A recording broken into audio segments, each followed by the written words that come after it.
Namaskar, Jai Shri Krishna. Enlightening, text 30 of chapter 9, answers by citing the Lord's version of second canto, the cosmic manifestation of Srimad Bhagavatam. Text 30. यावत सखा सख्यूरी वेशते कृतः प्रजा विसर्गे विभजामि हो जनम अविक्लवस्ते परिकर्मणि स्थितो मा मे समुन्नत मदो अजमानिनः. O my Lord, the unborn, you have shaken hands with me just as a friend does with a friend, as if equal in position. I shall be engaged in the creation of different types of living entities, and I shall be occupied in your service. I shall have no perturbation, but I pray that all this may not give rise to pride, as if I were the supreme.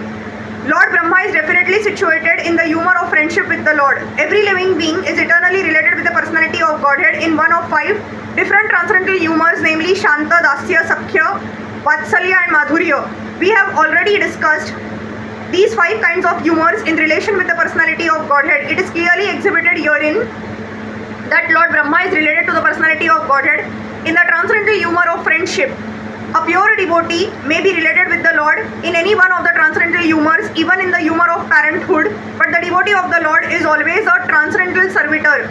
No one is equal to or greater than the Lord. That is the version of the Bhagavad Gita. Brahmaji, although eternally related with the Lord in the transcendental humor of friendship, and although entrusted with the most exalted post of creating different grades of living entities, is still conscious of his position that he is neither the Supreme Lord nor supremely powerful. It is possible that some extremely powerful personality within or without the universe may sometimes show more power than the Lord himself. Still, the pure devotee knows that this power is a vibhuti delegated by the Lord, and such a delegated powerful living entity is never independent. Sri Hanumanji crossed the Indian Ocean by jumping over the sea, and Lord Sri Ramachandra engaged himself in marching over the bridge. But this does not mean that Hanumanji was more powerful than the Lord. Sometimes the Lord gives extraordinary powers to his devotee, but the devotee knows always that the power belongs to the personality of Godhead and that the devotee is only an instrument. The pure devotee is never puffed up like the non-devotee class of men who falsely think that they are God.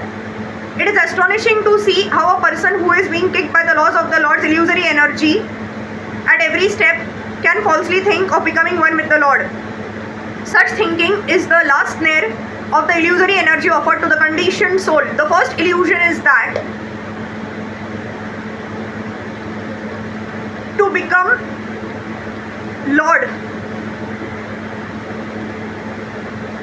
of the material world in accumulating wealth and power, but when he is frustrated in that attempt, he wants to be one with the Lord.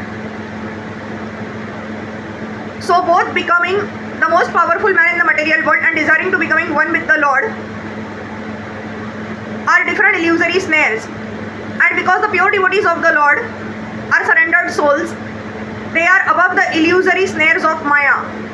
Because Lord Brahma is a pure devotee, even though the first dominating deity in the material world and therefore able to do many wonderful things, he would never, like the non-devotee with a poor fund of knowledge, have the audacity to think of becoming one with the Lord.